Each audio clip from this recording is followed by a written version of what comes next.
হ্যাঁ আমাকে ফাঁসিয়েছে গুড্ডু খান মেয়েটাকে হায়ার করে আমাদের ফাঁসিয়েছে। হ্যাঁ আমরা মেয়েটাকে বউ বলেও মানিয়ে নিয়েছি।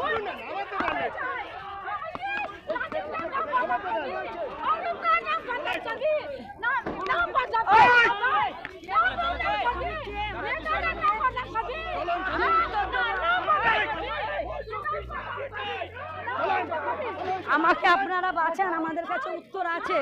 আমরা মা মানে মমতাদির কাছে দরখাস্ত করছি যে আমাদের হ্যাঁ ও মার খাওয়ার লোক,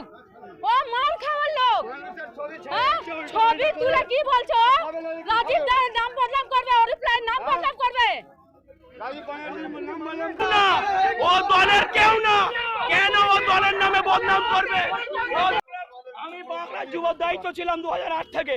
আমি দুবার পঞ্চায়েতের মেম্বার, কোনোদিনও আমি বাংলায় দল করতে দেখিনি। ও কেন একটা ছবি তুলে? আর আমরা চাই এই রকম তারা কলঙ্কিত মহিলা আমাদের বাংলায় আর না রোগে। কেন মানুষের ওপরে খেপে আছে? ওকে কোনোদিন আমরা তৃণমূল কংগ্রেস করতে দেখিনি। একটা নেতার সঙ্গে ছবি তুলে এইভাবে নেতাদের নামে বদনাম। আমার নাম শেখ আব্দুল সালাম তোতা। আমি বাঁকড়া দুবারের পঞ্চায়েত মেম্বার। এখন আমি বর্তমানে আমি যুবটা করছি। আমরা 2008 থেকে আমরা তৃণমূল কংগ্রেসের সক্রিয় সৈনিক, কিন্তু আমরা কোনোদিন ওকে তৃণমূল করতে দেখিনি। ও কেন তৃণমূলের নামে বদনাম করলো একটা ছবিটা তুলে? মমতা ব্যানার্জি জিন্দাবাদ, অভিষেক ব্যানার্জি জিন্দাবাদ।